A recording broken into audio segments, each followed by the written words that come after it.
Hello my friend, welcome to another video and to my channel. My name is Sam, aka Sir_Beardface on the Instagrams.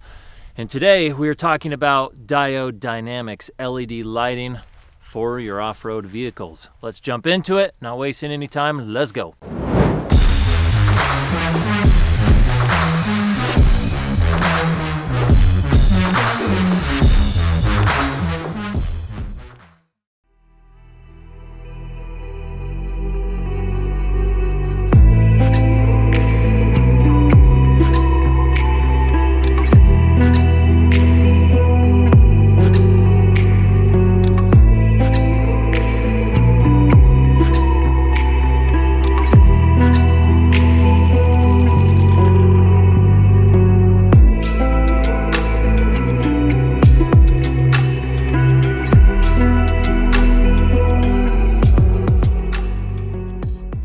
All right, welcome back guys. Today, as I mentioned, we're talking about the Diode Dynamics pod lights that me and a buddy, we've driven out here to the middle of nowhere to bring to you this video.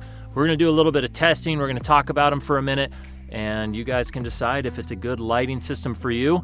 Disclaimer, both me and my buddy Savio here, who drives the Tacoma, have loved using these so far. They've been fantastic. So what we're working with here today are a couple sets of the SS3 Max by Diode Dynamics. These are the brightest 3-inch pod lights on the market. Ditch lights, pod lights, whatever you want to call them. On the Tacoma over here, there's a pair of the SS3 Max in amber, and they're in the fog pattern. They are super bright.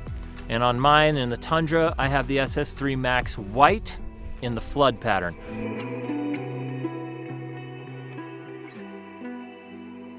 So we're gonna cover a few things here. Obviously we've got the two sets of the pod lights behind us, the ditch lights, and we'll talk about some of the different patterns real quick, why each of us chose which pattern. On the Tacoma here, we have the fog pattern. Now, as you guys probably know, fogs are typically mounted low at the bottom of the vehicle and they're meant to project outwards. So you'll see when we do the testing that on the Tacoma, Savio's truck, it casts out really far in a nice rectangular beam and really wide because he has them angled off to the side. He likes the amber color. I actually secretly love the amber color as well. I did floods on mine thinking I like to angle mine out a little bit. At night, I'm more of a slow crawler. I'm not desert racing. I'm not ripping down the roads. I like to kind of slow cruise, and I always look off to the sides. I like to try and spot wildlife or critters or whatever. And so the flood pattern kind of projects a nice wide beam in a very large area with less distance. If you're talking about some of the other patterns, the other most common one is the spot pattern. And as the name implies, it throws light way down the road, way out in front of you at a fairly controlled beam pattern. So it's just straight and it's super long. That's not what I was going for on my ditch lights. When I do an LED light bar, I'll probably do a spot or a flood pattern up there as well. So anyway, let's talk about some of the specs on these lights.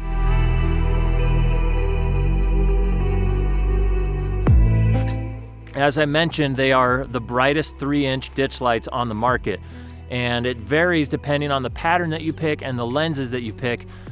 Savio's, for example, on the Tacoma come in at 18,000 candela and somewhere around 3,500 measured lumens. And then the floods, just because the lens is dissipating that light and it's not throwing as far, are around 2,600 candela, so they're not quite as bright. But you'll see in these tests that it still does a fantastic job of lighting up the scenery in the area around you. Just doesn't project as far. So that's important to know when you're picking out your lights, which light pattern that you want, depending on your use case. If you're racing through the desert at night, or you're a slow crawler, or you like the amber lights to cut through dust. We live in Arizona, so the ambers come in super handy there. So I mentioned we'd cover a few of the other features. As far as wattage goes, as I mentioned, they're the brightest on the market. There are 4 20-watt bulbs in each pod light. So you're pushing 80 watts as a combined total for that entire pod. They come in the available light patterns of the fog. These are approved for street legal usage on that fog pattern. The driving pattern, flood, combo, or spot beam patterns. So you have some options there to pick from. And then it says 4 automotive grade Osram HX Boost 20-watt LEDs. Pin fin heatsink designed for superior thermal dissipation. And it comes with the pigtail for wiring them up. Durable powder-coated aluminum construction. all engineered and assembled right here in the great US of A. Wiring and setting them up was pretty straightforward. You have to buy the harness separately, and you run that through your firewall and up to your 6-gang plate. I have a 6-gang plate. You can have whatever gang plate you want. If you guys are interested, this is kind of a best bang for your buck that I bought. There's links in the description below, so you can check those out. But you just wire that up. It's pretty straightforward. I'm not gonna go through an install video here on this video, but you can check out the parts that I use to get this all assembled and working. So now I have little control inside of my cab to control the amber lights on the front here and my fog lights here. And that's as far as we've gotten on the lighting department on this truck so far.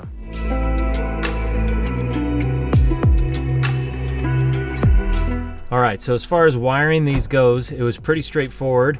The hardest part was fishing a wire through the firewall back down in there.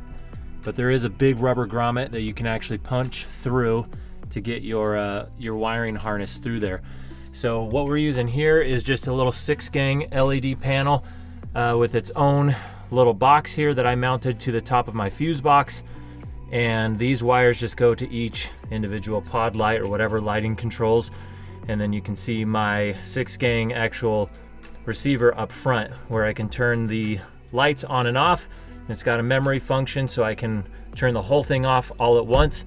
And then when I turn it back on, it'll save everything there. And then it also has an auto dimmer for the lighting. I've linked both of those in the description below if you want to check them out. So this is my buddy Savio's switch plate up here. He's got his cleaner mounted than I do, much cleaner. Cool little stickers too that kind of show which lights are which. These are all linked below in the description as well.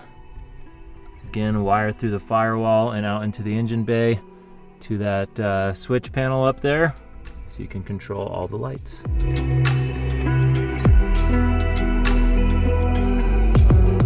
So without further ado, let's jump into a couple tests so you guys can see the beam patterns and how well they light up at night.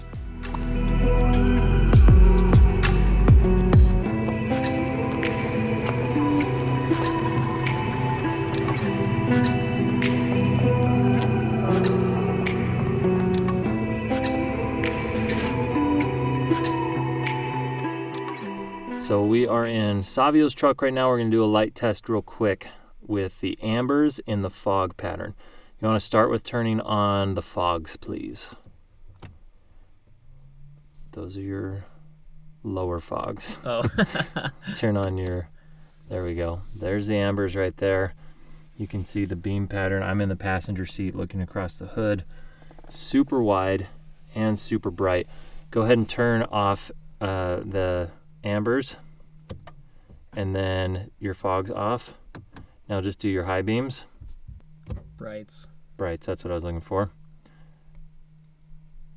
And then go ahead and hit the ambers with those all on.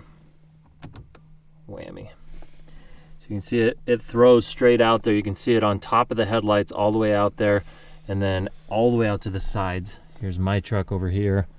It's lighting up almost at 180 degrees on the side here, but I would say the concentration at the beam of the beam is probably out here to the right at 45 degrees, all the way across the hood, all the way out here. It's pretty amazing, super bright.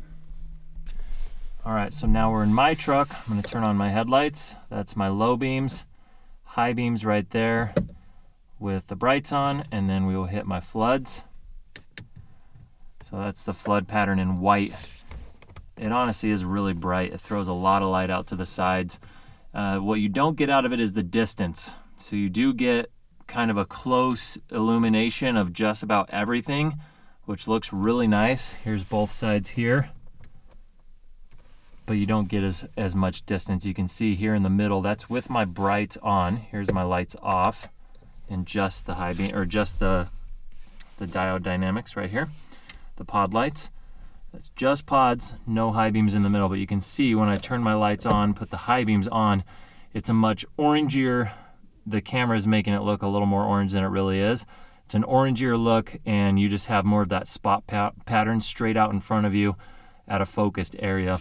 The floods, just exactly like the name implies, lights everything up on the sides. These cameras never do it justice. They're so much brighter when you're standing here in person. So keep that in mind when you're looking at these, but this flood pattern works great if you're kind of a slow crawler cruising down the road.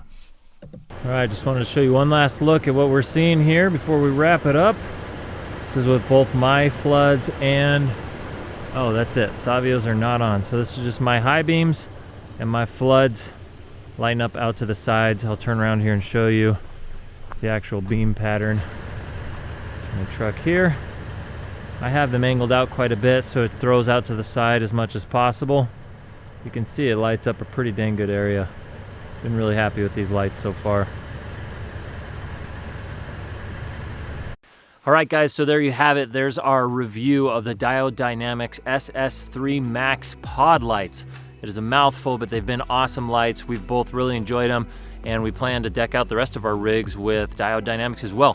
I feel like it's a name that you don't hear of quite as much in the off-road overland space, but they are formal competitors, no doubt about it. They make some really high quality products, and the output of these lights speaks for itself. So if you guys feel like checking it out, there are links below. You can take a look. Let me know what you guys think, and if you plan on picking some up. Thank you for watching. Don't forget to like, subscribe, and we will see you on the next video. Over and out. Bye, man.